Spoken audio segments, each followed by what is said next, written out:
মেয়ে আজ প্রথমবার পিৎজা বানাবে, সেই জন্য একটু আমি হেল্প করে দিচ্ছি আর কি। মেয়ে এখানে ময়দা মেখে রেখেছে আর এখানে মাংসটা কেটেই নিয়ে এসেছে, সেগুলোকে একটু মশলা দিয়ে ম্যারিনেট করে রেখে দিচ্ছি। যেহেতু প্রথমবার বানাচ্ছে একটু তো ভয় পাচ্ছে কেমন হবে না হবে, আর করছেও অল্প করে। বলছে আজকে মা ট্রাই করে দেখি কেমন হয়, অল্প করে করি, ভালো হলে আবার করব।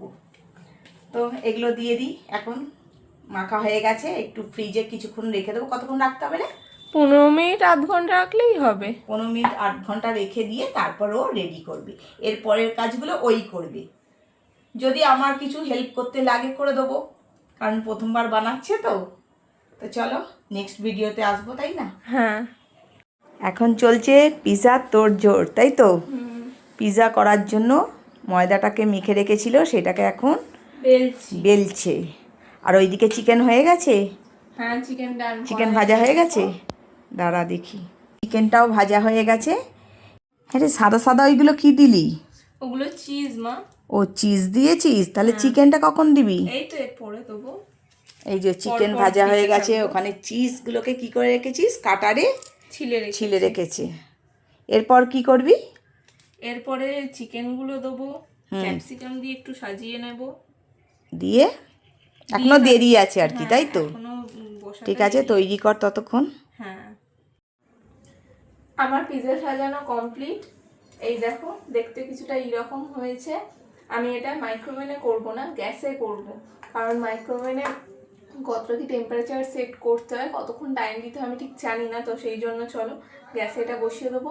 তার উপর প্রথমবার করছিস? হ্যাঁ, তার উপর প্রথমবার করছি। তৈরি হয়ে গেলে তোমাদেরকে দেখাবো কিরকম হয়েছে, দেখে জানিও। হ্যাঁ ঠিক আছে, তুই যখন গ্যাসে করবি তখন একটু দেখাস বন্ধুদের ঠিক আছে, কিভাবে বসাচ্ছিস। হ্যাঁ দেখিয়ে দেবো। ঠিক আছে। ওই কড়াই করে করবি এইভাবেই, ওই ঝিকটা বসিয়ে তার উপর এটা বসিয়ে দিচ্ছিস, তাই তো? এবার কি করবি? এটাকে কিছুক্ষণের জন্য ঢেকে দেবো। তাহলেই হয়ে যাবে? ইয়েস, তাহলেই হয়ে যাবে। দেখি এইদিকে, তাহলেই কমপ্লিট। কমপ্লিট। দেখি কেমন হয়েছে। কমপ্লিট। এটা ভালোই তো হয়েছে রে পিৎজাটা। বললাম। যাক, আমার মেয়ে পিৎজা করতে শিখে গেছে। হ্যাঁ, এবার মাঝে মধ্যে করে খাওয়াবি। পিৎজা তৈরি করে এনেই মেয়ে আগে চলে এসেছে ওর বাবাকে টেস্ট করাতে। এসে বলছে তুমি একটু টেস্ট করে দেখো তো কেমন করেছি। যেমনই হোক খারাপ কিন্তু বলবে না, বলবে ভালোই হয়েছে। আর ওই যে আধখানা পিৎজাটা দেখছো, তার আগে আমার মেয়ে একটু খেয়ে নিয়েছে, আধখানা খেয়ে নিয়েছে। খেয়ে বলছে মা ভালোই হয়েছে গো, পেরেছি করতে।